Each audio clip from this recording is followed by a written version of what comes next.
everyone in the world running at the same time, at the exact same time. It's an amazing thing. It's called the World Run.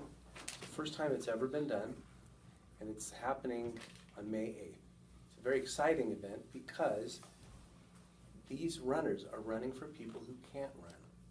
The goal is to raise money for spinal cord injury research.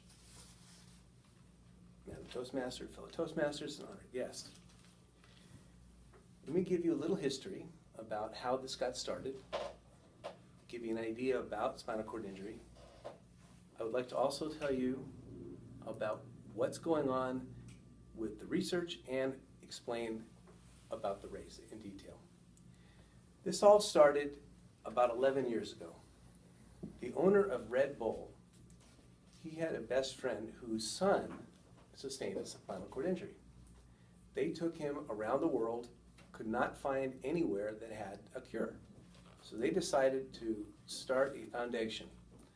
It is the Wings for Life Spinal Cord Injury Research Foundation, and they have kickstarted a huge private research foundation to get all manner of research under one umbrella. At first they started using individual corporations and sponsors to gather money. They changed that about 3 years ago, and I'll explain that in a moment. What is a spinal cord injury? Spinal cord injury is some kind of an injury, some kind of damage to the central nervous system. People with spinal cord injury generally are in a lot of pain. They generally have some type of elimination dysfunction, and there's also a temperature regulation issue that they have to deal with. Spinal cord injury is not just about not being able to walk. It's way beyond that. In the world, there are over 1.3 million people that have a spinal cord injury, and about 120,000 people every year that sustain a spinal cord injury. So it's a serious thing. It's not as big as some of the other diseases out there. It's not a front page disease, but for those who have it, it's a life-changing event. What they decided to do is start this foundation. And when they did, they gathered a lot of interest. So much so that they started this whole program to develop new technologies. They actually started, over 11 years, they started 124 projects, 237 scientists in 12 different countries. And because of all of this research, we're hoping for a cure. That's the goal. In 2010, they decided to start something different. They wanted people to get involved. They came up with the idea of a World Run. The World Run is very simply this. In 24 countries around the world, from Belgium to Brussels from Belgium to Brazil, Peru to Poland, Japan to Chile, and in the United States, and in 2 places that you mentioned, and right here in Santa Clarita. There's going to be a race where everyone in the world starts at exactly the same time. As it turns out, it is 11 a.m. Universal Time, or Greenwich Mean Time as it used to be called, and it works out to 4 a.m. in Santa Clarita. Last year it was 3 a.m., so we got a bonus this year, a little break.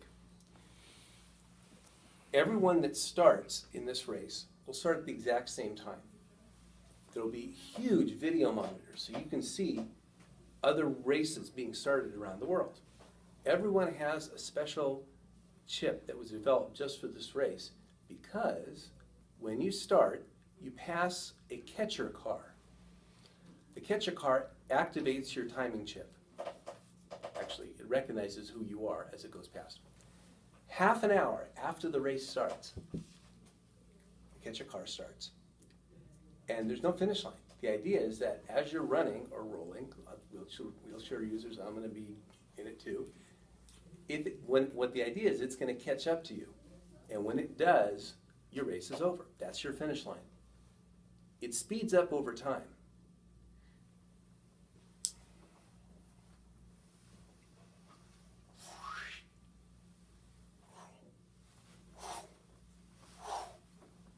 as Cargan said in the movie The Highlander to Connor McLeod, in the end, there can be only one.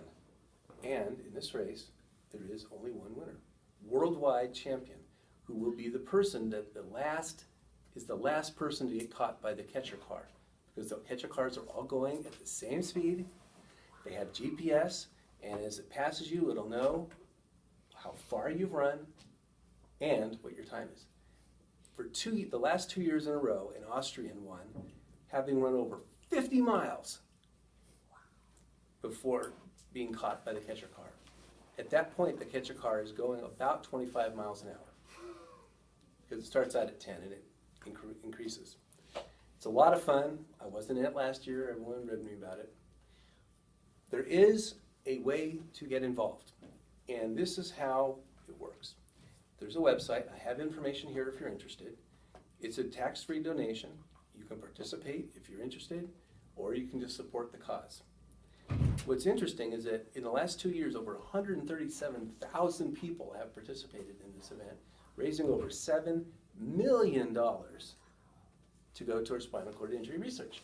And that's very exciting because it's a worldwide event and it's helping people worldwide. It's not just something that's, local. Also, what's really fun is they have an app. Let's say you're in San Francisco and you don't have the funds to fly, or you're in Alaska and you don't have a place to go. They have an app where it actually, when you start at exactly the time that you're supposed to start, and there's a built-in catcher car, and you can take selfies, and as you're running, this catcher car will be running along with you, essentially, and when it catches up to you, wherever your time stops, GPS knows exactly where you are, how far you run, just as if you were at one of the events with all the other people. If you decide that you're interested in this cause, to run for people who can't run, you might know somebody who's in that situation. If you do sign up, we have a team that we're running with. It's called Team Core, and I could explain that to you privately. And it's a real exciting group of people that are doing this. One of the people in the group is an ambassador, a worldwide ambassador for the World Run. One of my friends. With that, I'd like to conclude. Madam Toastmaster.